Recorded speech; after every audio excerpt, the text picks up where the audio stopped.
everyone, thanks for tuning in. I'm here tonight with a couple of friends, Erin and Jillian, and we're going to talk about love and about their marriage and what works for them. They've been married almost 8 years, and they're a couple that I see who are doing it right, who have good, strong family values, have great kids. So I think you guys are a really good couple to ask a couple of questions about what works for you guys. So when you got married 8 years ago, was there some surprises that you sort of wish someone might have told you ahead of time to expect? Yeah, I think some counseling would have been good. I mean, we had seen a couple that kind of helped us a little bit, but what they had said was be considerate to each other. So that was a good thing to just remember, you know, you're living with that person and be considerate to their needs. So that was a good tip. But our personalities really, like, opposites attract, right? So we're really different. I'm really laid back and she's more intense. So that was a main source of conflict because with time and with boundaries with in-laws and you know, so we were crossing boundaries that we didn't know was going to be an issue. So we crossed the boundary and then realized, whoa, we got to put a boundary there because that doesn't work. But you know, some of it's just trial and error, but a few of the things it would have helped to meet with a married couple on a regular basis just to help us, you know, foresee these issues, and then we wouldn't have been like shocked that we were like, you know, when you have problems, you think you're the only person who's having problems. Well, everybody has the problems. You just walk through it. Then you don't feel like you're the only one experiencing it. Yeah. So how about for you? What were some surprises? I think for me, I had a wrong expectation that Aaron would be my it, that he would be everything, meet all of my needs. And that was a huge reality check because he can't. And it doesn't make him any less of a husband. It just means that he's human. And it just took a lot of growth on my part, and just recognizing that I need to seek my own interests. I need to seek God on my own. I need to do all these things to be happy outside of Aaron fulfilling all of my needs.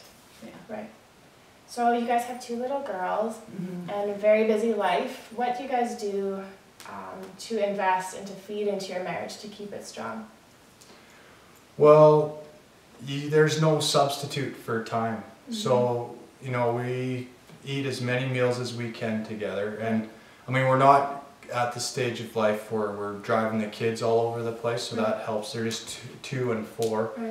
So, but we, you know, just do as much together as we can. You can get so busy that it's destructive, and it's just finding the balance between being productive and, you know, so productive that it's actually destructive. For sure. So that's the main thing. And we just really enjoy being with each other. You know, I don't, like, there's a lot of guys that I know, which is totally fine, that they love having guy time. I'm not really like that. I'm kind of a homebody, and I love being with my family, and that's the most important thing to me. And because of that, I think that's, you know, you get what you put into it. So for sure. I know one thing you said earlier was about communication. You guys talk a lot. Yeah, I don't know, we resolve issues as quickly as we can, and that helps. I don't know. Yeah, one thing I was going to say is we try and keep really short accounts in our marriage, and we've made it a rule that we quickly forgive and we quickly receive forgiveness. And I just don't want to be a couple that 20 years down the road we've got this huge snowball to dig to the middle because we never resolved something quickly. And I held something in my heart against Aaron when it was just as easy as saying, I forgive you, will you forgive me? You know, and there's power in that, and there's a release in that to move on, learn from your mistakes, learn from your arguments, and move on to the next level, and you're stronger for it. Absolutely. So what would you guys say for a guy or girl who would really like to be married and just haven't met the one yet? I would say just enjoy your life. You know, it's easy to look at someone who's married and think, well, that's what I want, and that's the stage of life I want to be at. But even if you're married to the right person, it's still a lot of work. And I think to wish you were married or hope to someday be married is one thing, but if you speed up the process before it's supposed to happen, it's not going to be as enjoyable. And if a person was supposed to be married, they would have been married. Right. Because for us, it wasn't really a decision.